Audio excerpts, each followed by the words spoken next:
मेरी बेटी surgeon doctor बन रही है। इसके अलावा मेरा एक बेटा जो है FSC मेडिकल कर रहा है और 2 मेरे एबनॉर्मल बच्चे हैं। क्या है तमाम जो खर्चे है ना वो मैं इसी से निकाल रही हूँ। मैंने MA इंग्लिश किया हुआ है, मैंने LLB किया हुआ है, लेकिन मैं प्रैक्टिस फील्ड में नहीं जा सकी क्योंकि मुझे यही हरासमेंट का डर था कि मैं बाहर निकलूंगी लोग मुझे हरास करेंगे। अस्सलाम वालेकुम, मैं हूँ अनीला इबासी और आप देख रहे हैं मेरा यूट्यूब और फेसबुक पेज।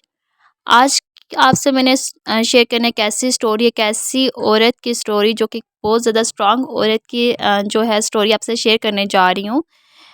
ये स्टोरी है पाकपतन शरीफ की, जो जहाँ पर वो औरत जो है एक वैन चलाती है, मुसाफिरों की वैन चलाती हैं पाकपतन शरीफ के अड्डे पर से उनकी वैन चलती है। उन्होंने अगर एजुकेशन की बात की जाए उनकी, तो उन्होंने MA इंग्लिश किया हुआ है और LLB भी किया हुआ है।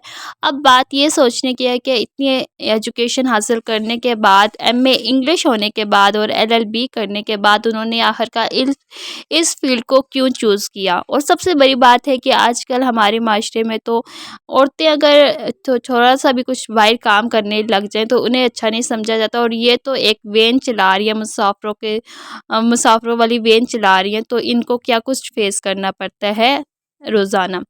सबसे पहले तो इन्हें ज़रूरत क्यों पड़ी, क्योंकि इनके शौहर की बीमारी के बाद उन्होंने खुद एक घर का सारा कुछ हैंडल करना था, तो इसलिए वो जब जॉब के लिए गए ही तो लेकिन उन्हें किसी भी ऑफिस, किसी भी स्कूल्स में नहीं रखा गया कि आप ओवर एज हो गई हैं। तो ओवर एज हो गई है, इस वजह से उन्होंने नहीं रखा। आखिरकार फिर उन्हें किसी ने मशवरा दिया कि आप ये वाली फील्ड जो है वो करें, ड्राइविंग करें, तो अपनी वैन चलाएं तो आपको बहुत ज़्यादा जोगा अर्न करेंगी इससे। तो उन्होंने ऐसा ही किया और आज वो सबके लिए एक मिसाल बनी हुई है। जब तक इंसान खुद स्ट्रांग हो कोई ज़माना कुछ नहीं कह सकता।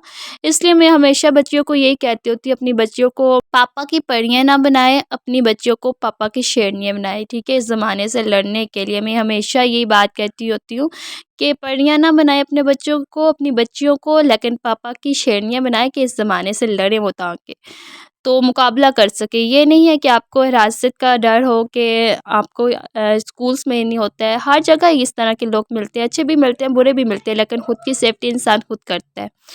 सो इन्हें जब ऑफिस वगैरह में, किसी भी स्कूल्स दफातर में नहीं मिली नौकरी, तो ओवर एज होने की वजह से, तो इन्होंने अपनी एक वैन चलाई और आज अल्हम्दुलिल्लाह से ये 1 लाख रुपए प्लस 1 लाख प्लस ये कमा लेती हैं।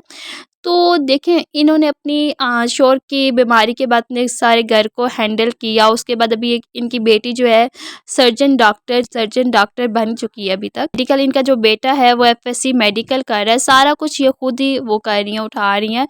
और सबसे पहली बात तो ये है कि खुद इंसान को स्ट्रांग होना चाहिए। इनका भी यही कहना है कि आप जब तक खुद स्ट्रांग नहीं होंगी तब तक ज़माना कुछ भी नहीं है। तो आप जब खुद स्ट्रांग होगी, आपकी एक अपनी पर्सनैलिटी होगी, तो देन आपके साथ जो इन्वायरमेंट में लोग हैं वो भी आपके साथ कोऑपरेट करेंगे। तो एक दफ़ा एक जो मुसाफिर है उन्होंने इनके साथ बदतमीज़ी करना चाही, तो एकदम से जो साथ बैठे हुए मुसाफिर थे उन्होंने एकदम से उसे शट अप कह दिया और उसकी सही तरह से बेइज़्ज़ती की। ऐसे लोग होने चाहिए कि जो अगर आपके सामने कुछ गलत हो रहा है तो उसको उसी टाइम पे रोकें, ताकि उस बंदे की दोबारा मजाल ना हो के वो ऐसा करें। देखिए, आउट ऑफ कंट्रीज़ में अगर बात की जाए तो ये कोई बड़ी बात नहीं है कि एक लड़की अगर ड्राइव करती है या कुछ भी करती है। हमारे यहाँ पाकिस्तान में अगर कुछ कर भी ले ना, पाकिस्तान की तो खैर नहीं, अभी भी बड़े शहरों में लड़कियाँ बहुत से काम कर रही हैं, चलाती रहती है, लेकिन जो छोटे सिटीज़ है वहाँ पर तो अगर लड़की ने कुछ काम कर भी लिया थोड़ा सा भी, तो बड़े अजीब अजीब जो है नज़रों से देखा जाता है।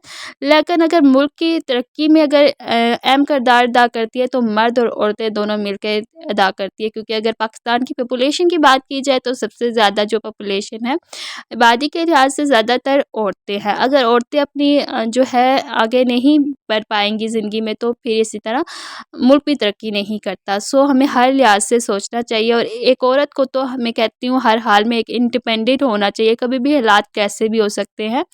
इनके पास एजुकेशन भी थी, सब कुछ था, लेकिन जब इन पर मुश्किल टाइम पड़ा तो ना किसी स्कूल में इन्हें रखा गया, ना ही किसी दफ्तर में इन्हें रखा गया। अगर क्वालिफिकेशन की बात की जाए, इनके पास MA इंग्लिश और LLB भी था, लेकिन फिर भी नहीं रखा गया। आखिरकार इन्होंने हिम्मत नहीं हारी और एक स्ट्रॉन्ग लेडी बनी, और इन्होंने खुद का हालात का मुकाबला किया, बहुत सी चीज़ें को फेस किया, पुलिस वालों को, ट्रांसपोर्टर्स को, ड्राइवर्स को, कैलेंडर्स को और जो अड्डे के जो ओनर्स होते हैं उन्हें सारा कुछ फेस किया। हर कार फिर फेस करना होता है, क्योंकि जब आप किसी भी फील्ड में चली जाए आपको खुद स्ट्रांग बनना पड़ता है, तो तभी आपको ज़माना भी एक अच्छी उससे देखता है। लेकिन औरत को कभी भी डरना नहीं चाहिए। वैसे अगर ये नौकरी करती तो 10 से 20 हज़ार ही हमें, जो प्राइवेट है वहाँ पे 10-20 हज़ार ही देते हैं, इससे ज़्यादा तो बहुत ही कम लोग देते हैं जॉब में जो सैलरी होती है। तो इससे बेहतर होता है कि इंसान अपना कारोबार करे, कारोबार में तो ज़्यादा प्रॉफिट होता है। तो इन्होंने अपना एक स्टार्ट किया कि वैन चलानी स्टार्ट की और आज ये अपने घर को चला रही है, अपने बच्चों का फ्यूचर बना रही हैं और सबसे बड़ी बात है खुद एक मिसाल बनी हुई हैं।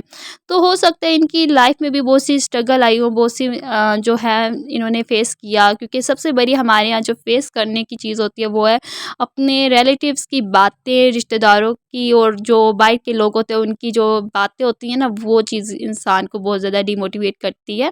तो खैर आपने इन चीज़ों को नहीं सोचना, अपने लाइफ में आगे बढ़ना है। ये आपके सामने मिसाल बनी है कि कैसे इन्होंने सब कुछ छोड़ के, कि एक जॉब नहीं मिली तो क्या हुआ, लेकिन इन्होंने अपना एक स्टार्ट किया तो आज अल्हम्दुलिल्लाह से 1 लाख प्लस ये कमा रही हैं। तो लाइफ में हमेशा इंडिपेंडेंट रहें, कभी किसी पर डिपेंडेंट ना हो। हालात कभी कैसे हो जाएँ ये नहीं पता चलता। तो आप जब तक खुद स्ट्रांग होंगी, ज़माना कैसा भी हो कुछ फ़र्क नहीं पड़ता, जब तक आप खुद एक अच्छे इंसान हैं, एक अच्छे हैं। तो खुद की प्रोटेक्ट आपने खुद करनी है, ना कि कोई दूसरा करेगा। अगर आपके सामने कोई गलत चीज़ हो रही है, जैसे कि इनके साथ भी हुआ था, एक जो मुसाफ़िर था तो उसने ऐसे किया था, बदतमीज़ी करने लगी थी, तो इस एकदम से साथ जो थे उन्होंने उसे शट अप बोला, बहुत सी उसकी धुलाई वगैरह की। तो ऐसे अच्छे लोग होने चाहिए जहाँ पे औरतें काम कर रही हों, उन्हें जो है उनकी प्रोटेक्ट करें, उन्हें उन्हें सपोर्ट करें, उन्हें मोटिवेशन दें उन्हें। तो इससे होता है कि इंसान को एक किस्म की खुद मुख्तारी हासिल हो जाती है कि कोई तो है जो इस चीज़ को अच्छा समझते हैं। हमारे यहाँ भी, यहाँ पर एक, मुझे जब मैं आ रही थी तो यहाँ पर एक लड़की जो है वो इसने कर रही थी काम, मुझे बहुत अच्छा लगा उसका, क्योंकि अभी तक इस फील्ड में कोई भी नहीं थी कि सब्ज़ी वगैरह सेल करने के उसमें, तो लेकिन मैंने देखा तो मुझे अच्छा लगा, क्योंकि होना चाहिए, लड़की को हर काम आना चाहिए। लेकिन सबसे बड़ी बात होती है हमारी सोसाइटी का इसमें बहुत ज़्यादा अहम किरदार होता है। मैं हमेशा ये कहूँगी एंड में कि मेरी आप सबसे ये रिक्वेस्ट है कि आपके इर्द-गिर्द कोई भी अगर फीमेल है, अगर वो किसी भी फील्ड में है, तो आप उनकी उनकी रिस्पेक्ट करें। इसलिए रिस्पेक्ट करें क्योंकि आपके घर में भी माएँ, बहन, बेटियाँ हैं, तो इसलिए रिस्पेक्ट करें उन सब की। जैसे आप घर के अंदर अपने रिश्तों की एक इज़्ज़त करते हो, उसी तरह बाहर भी करें। अपने हर एक को अपनी माँ, बहन, बेटी की जगह समझ कर रिस्पेक्ट करें उनकी। तो इन्हें अपने लाइफ में आगे बढ़ने के लिए आसानियाँ पैदा करें, ना कि डिफ़िकल्टीज़ पैदा करें। और ऐसे कुछ होते हैं जो गलत किस्म के लोग होते हैं, उनको आप सब मिल के रोकें। जब तक आप सब मिल के रोकेंगे तो फिर दोबारा उनकी मजाल नहीं होगी किसी की लड़की की तरफ कुछ भी ऐसे करने की, बदतमीज़ी करने की। तो क्या आप सबकी क्या फ़ीडबैक है, लाज़मी दीजिएगा। तो खुदा हाफ़िज़।